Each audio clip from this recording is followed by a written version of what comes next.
brought to you by Palvi Agrico. आता शेतीसाठी जे काही लागणार ते घरपोच मिळणार, तेही मोबाईलच्या एका क्लिकवर.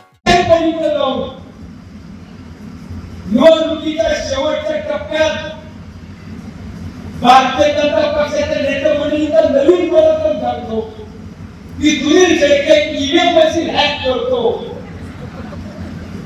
सुनील शेळकेकडे मशीन हॅक करणारी मोठी कंपनी आहे. म्हणून 2019 निवडला 2024 ला बापूसाहेब बेगेचा पराभव झाला. त्यांना सांगत होते पराभव तुमचा होऊ शकत नाही, ईव्हीएमचा घोटाळा केला म्हणून तो निवडला. आणि जर बापूसाहेब बेगेला त्यांनी ते नंतर सांगितलं तर मग मात्र त्यांचा भाभर तयार झाला असता. म्हणून ते आपले सांगत होते तुमचा पराभव तालुक्याने नाही केला, ईव्हीएम केला. जसं त्यांना कळलं की ईव्हीएमचा घोटाळा नाही, त्यांनी घोटाळा केला, तेव्हापासून त्यांनी सांगितलं तुम्ही तुमचं राजकारण करा. नगरपालिकेच्या निवडणुकीला परत हळू सांगायचं नाही, ईव्हीएमचा घोटाळा नाही वाटत पण काय सांगता येत नाही. आता पंचायत समिती जिल्हा परिषदेला या बाबांनी काय करावं, मतदानाच्या 3-4 दिवस अगोदर एक ईव्हीएम हॅक करणारा घेऊन आला.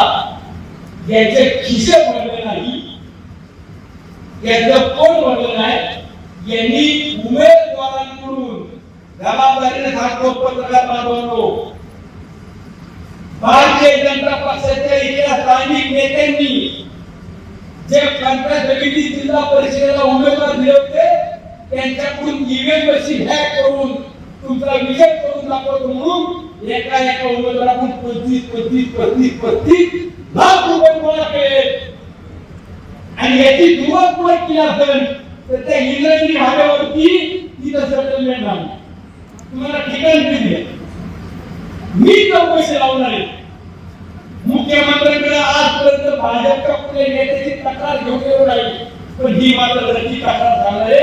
साहेब भाजपच्या मावळातले नेते सांगतात आम्ही ईव्हीएम मशीन हॅक करून देऊ आणि तुमचा विजय करू. यांनी 35 लाख रुपये एका उमेदवाराकडून वसूल केल्यात. यांची चौकशी लावा, याची चौकशी लावा. हे म्हणजे